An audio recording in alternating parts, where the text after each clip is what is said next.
वज़ीर आला पंजाब मरियम नवाज़ ने ईरान पर इसराइल के हमले की शदीद मज़म्मत की है। इसराइली हमले में कीमती जानों के ज़िया पर इजहार अफसोस किया और ईरानी अवाम से इजहार हमदर्दी की। मरियम नवाज़ ने करार दिया है कि ईरान पर इसराइली जारिये से आलमी अमन को शदीद खतरा लाहक हो चुका है।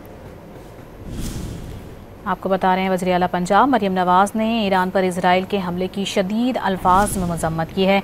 इसराइली हमले में कीमती जानों के ज़िया पर इजहार अफसोस किया गया है और ईरानी अवाम से इजहार हमदर्दी की। मरियम नवाज़ ने करार दिया है कि ईरान पर इसराइली जारहियत से आलमी अमन को शदीद खतरा लाहक हो चुका है। ईरान पर इसराइली जारहियत से आलमी अमन तबाही के दहाने पर है। आपको बता रहे हैं वज़ीर आला पंजाब मरियम नवाज़ ने ईरान पर इसराइल के हमले की शदीद अल्फाज में मज़म्मत की है। इसराइली हमले में कीमती जानों के ज़िया पर इजहार अफसोस किया गया है और ईरानी अवाम से इजहार हमदर्दी की। मरियम नवाज़ ने करार दिया है कि ईरान पर इसराइली जारहियत से आलमी अमन को शदीद खतरा लाहक हो चुका है। ईरान पर इसराइली जारहियत से आलमी अमन तबाही के दहाने पर है।